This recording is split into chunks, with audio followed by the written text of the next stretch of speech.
In this video, I show a real-life example of how I handle a greeting when a guest comes over and the dog is young, very jumpy, and large.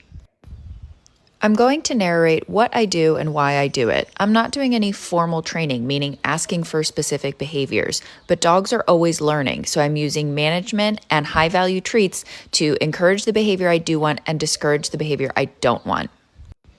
The first thing you're going to hear here is a knock. That's what starts the greeting routine, but pay attention to the fact that I have high-value treats ready on the counter.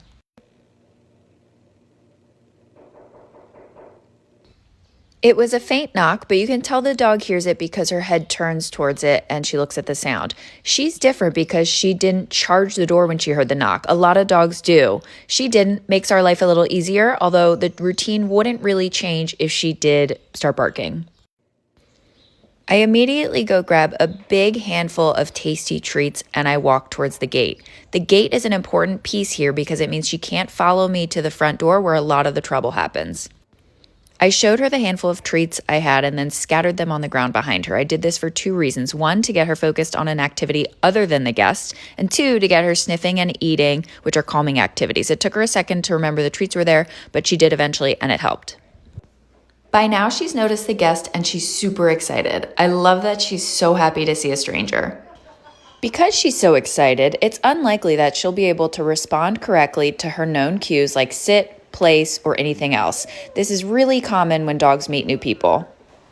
I don't want her to practice ignoring me, so instead I'm going to use my treats to get the behaviors I want in the presence of the guest, which include forepaws on the floor, disengaging from the guest, focusing on me, and or searching for treats on the ground. Notice I'm not calling her over to me. Instead, I'm putting the treats right on her nose, again, because that's the most likely chance she'll be successful in this scenario.